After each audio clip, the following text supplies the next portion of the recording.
Your life is your life. Don't let it be clubbed into dank submission. Beyond the watch, there are ways out. There is a light somewhere. It may not be much light, but it beats the darkness. Beyond the watch, the gods will offer you chances. Know them. Take them. He can't beat death, but he can beat death in life, sometimes. And the more often you learn to do it, the more light there will be. The mind is the matrix in and of itself. Right now, today, in this moment, I promise you, the matrix has you. If you guys know David Foster Wallace's concept of this is water, to a fish, water is so ubiquitous it ceases to exist. Now, we all have that same thing, and it's playing on us, and it's keeping us from becoming who we want to become. And that thing is our mindset. It's our belief system. It is so ever present.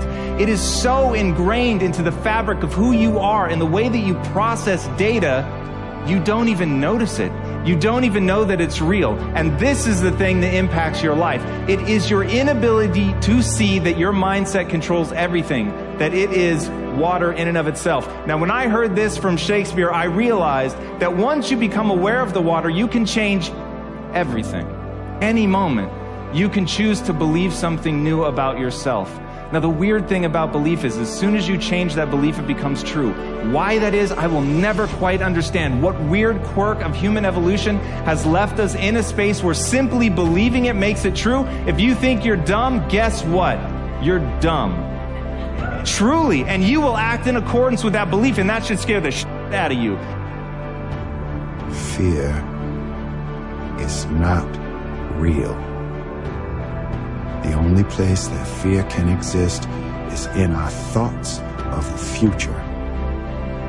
It is a product of our imagination, causing us to fear things that do not at present and may not ever exist. That is near insanity, Katar. Do not misunderstand me. Danger is very real, but fear is a choice. The impulse to dream has been slowly beaten out of me through the experience of life. And most people have stopped living their dreams because of the lessons they've learned from life or things they've picked up, because we've only been born with two fears. The fear of a loud sound or the fear of falling. All the other fears are fears we learn, fears we pick up. Whatever you're scared of, your life, value you brought to the planet, far more important. Whatever you're afraid of, you're stronger. So as we begin to look toward the future and look at what will it take for us to break through those fears, one, acknowledging the fear, knowing it's all right, some fear is healthy. Beginning to know that your dreams, your passions, your drive to achieve whatever it is you want, as it has more power and meaning, it will move you past your fears. As you begin to feel that you deserve it, your passion and goal is so strong that fears won't matter. One can have no smaller or greater mastery than mastery over oneself. That's Da Vinci. Da Vinci did amazing things with his life. I wanted to do equally amazing things with mine.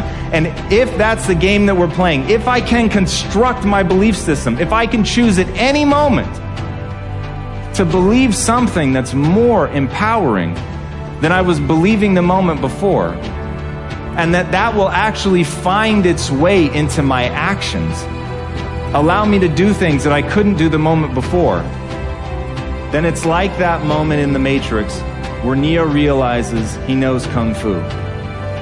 And that's like, as funny as that is, that's how I think about life. To me, the very fundamental purpose of life is to find out how many skills I can acquire that have utility, and then put that utility to the test in service of something greater than myself. When we understand the sacredness, the beauty, the eternal nature of our own spirit, then we can recognize it in creation, and we can recognize it in others. When we don't realize, experience, perceive the sacredness of our own true self, then our perception is an illusion of the world. But when we understand who we are and understand our harmony and relationship with the world around us and the people around us, then we're actually seeing everything as truth. We're seeing as a spiritual reality, even in this world.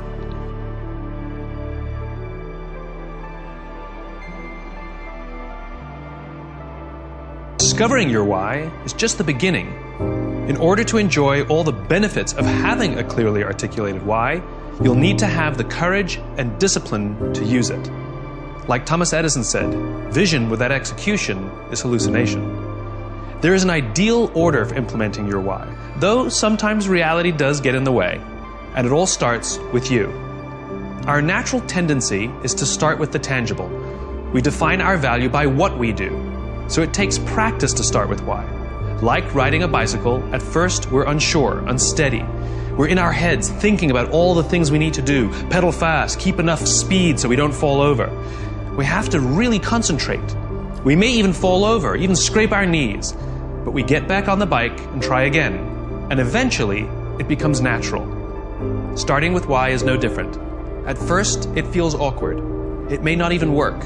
But with practice, it will become so natural that you won't even be able to imagine a time when you couldn't do it. Just like riding a bicycle. In time, your why will act as a filter for many of the decisions and choices you make. It becomes a tool to help you find a job or seize an opportunity in which you're more likely to succeed. It removes a lot of the guessing. Here's a metaphor to show you what I mean. It's called the celery test. We're constantly asking people for their advice on what to do or how to do it. It's like going to a dinner party and somebody says, "Do you know what you need? You need M&Ms. We've done so well with M&Ms, you've got to use M&Ms." Somebody else says to us, "Rice milk. In this economy, you have to use rice milk." Someone else says to us, "Kit Kats. You have to use Kit Kats." And somebody else says to you, "It's all about celery." We go to the supermarket with all this good advice from all these smart people with brilliant case studies, and we buy everything. We buy Kit Kats and M&Ms, celery and rice milk. There's a lot of time we spend at the supermarket and a lot of money we spend at the supermarket. And when we get to the checkout lane, we're standing there with all these products in our hands, and no one can see what we believe, because we bought everything. But let's imagine we know our why. Let's imagine our why is to always be healthy and only do things that protect the health of our bodies. Now which products do we buy? Given all the same advice from all the same smart people, this time we only buy celery and we only buy rice milk. They're the only two that make sense. We spend less time and less money at the supermarket. And when we're standing there in line with only celery and only rice milk, now people can see what we believe. Somebody walking past can say, "Hey, I can see that you're healthy, so am I."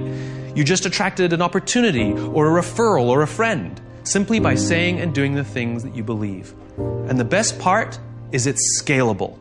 As soon as I said the why, you knew exactly which products we were going to buy. This means the more you can articulate your why, the more others will know what you stand for and will be able to help you make the right decisions.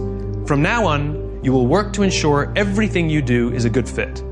If you do too many things that aren't a good fit, you'll feel uncomfortable and people will feel that you're being inauthentic. On the other hand, when you start with why, your ability to stand out, find support, and work to all your natural strengths will flourish. With practice, you will learn to trust your why. You will eventually start to see your job and the things you do as ways to breathe life into your cause. And the better you get at it, the more you will feel that your life and everything you do has purpose. The best way to implement your why is to work at it slowly. You don't have to do all the tips we suggest. What is important is that you pick up to 3 and commit to practicing and using them now. Dopamine is the feeling that you found something you're looking for, or that you accomplished something you set out to accomplish. So you know that feeling you get when you cross something off your to-do list? That's dopamine. It feels awesome. You know when you have a goal to hit and you achieve that goal, you're like, yes! You feel like you've won something, right? That's dopamine. The whole purpose of dopamine is to make sure that we get stuff done, right? The historical reason for dopamine, we would never eat if we only waited to get until we got hungry, because there's no guarantee that we would find food. So dopamine exists to help us go looking for food. We get dopamine when we eat, which is one of the reasons we like eating. And so when you see something that reminds you of something that feels good, we want to do the behavior that helps us get that feeling, right? So let's say you're out there going for a walk and you see an apple tree in the distance. You get a small hit of dopamine. And then what it does is it focuses us on our goals. And now we start walking towards the apple tree. And as the apple tree starts to get a little bigger, we feel like we're making progress. You get another little shot of dopamine and another little shot of dopamine until you get to the tree and you're like, yes! Okay? This is why we're told you must write down your goals. Your goals must be tangible. There's a biological reason for that. We're very, very visually oriented animals. You have to be able to see the goal for it to biologically stay focused, right? If you don't write down your goals, if you can't see your goals, it's very hard to get motivated, to get inspired. For example, think about corporate visions, right? A corporate vision has to be something we can see, right? That's why it's called a vision. You can see it, right? To be the biggest, most respected, to be the fastest growing are not visions. They're nothing, right? What does that even look like? Respected by whom? Your mother? Yourself? Your friends? Your shareholders? Who knows? What's the metric? Dunno. It's amorphous, doesn't motivate us. Just like I can't tell you, you will get a bonus if you achieve more. You're going to ask me, how much more? I'm going to say, more. Doesn't work. You need a tangible goal. You need a tangible goal, right? Here's a great vision. Martin Luther King, I have a dream that one day, little black children and little white children will play on the playground together and hold hands together. We can imagine that.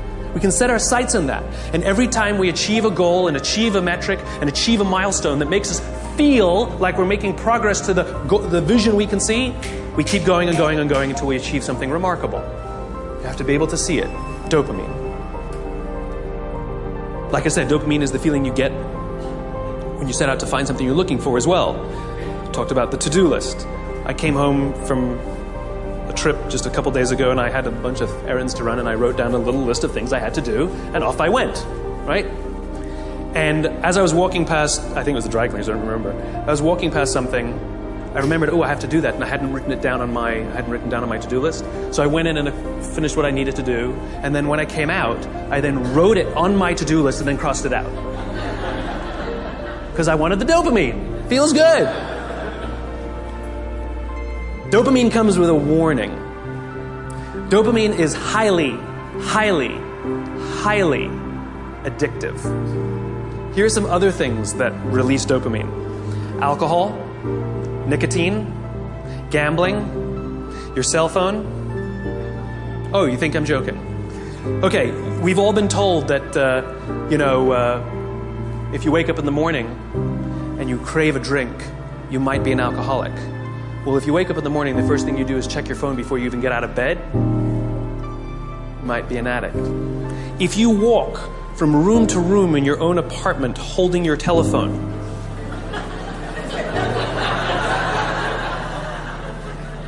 you might be an addict. When you're driving in your car and you get a text and your phone goes beep. We hate email, true. We love the beep, the buzz, the ding. Oh. Right? You'll be there in 10 minutes, and yet you have to look at it right now. You might be an addict. And even if you read it and it says, are you free for dinner next Thursday? And you have to reply immediately, you can't wait the 10 minutes. You might be an addict. And for all you Gen Ys out there who like to think that you're better at multitasking because you grew up with the technology, then why do you keep crashing your cars when you're texting? You're not better at multitasking, you're better at getting distracted. In fact, if you look at the statistics, ADD and ADHD have, diagnoses of ADD and ADHD have risen 66% in the past 10 years. Okay, ADD and ADHD is a frontal lobe disorder, right? Are you telling me out of nowhere 66% of our youth have a frontal lobe problem? Where did that come from? No, it's a misdiagnosis, right? What are the symptoms of a dopamine addiction to technology? Distractibility, inability to get things done, easily distracted, shortness of attention. It's all the same thing, so we misdiagnose things. It's this. It's the addictive quality of dopamine. We can also get addicted to performance in our companies when all they do is give us numbers to hit, numbers to hit, numbers to hit, and a bonus you get, and a bonus you get, and a bonus you get. All they're doing is feeding us with dopamine, and we can't help ourselves. All we do is want more, more, more. It's no surprise that the banks destroyed the economy, because one of the things we know about dopamine addict is they will do anything to get another hit, sometimes at the sacrifice of their own resources and their relationships. Ask any alcoholic, gambling addict, or drug addict. Ask them how their relationships are doing and if they've squandered any of their resources. It's an addiction. Dopamine is dangerous if it is unbalanced. It is hugely helpful when in a comfortable and balanced system, but when unbalanced, it's dangerous and it's destructive.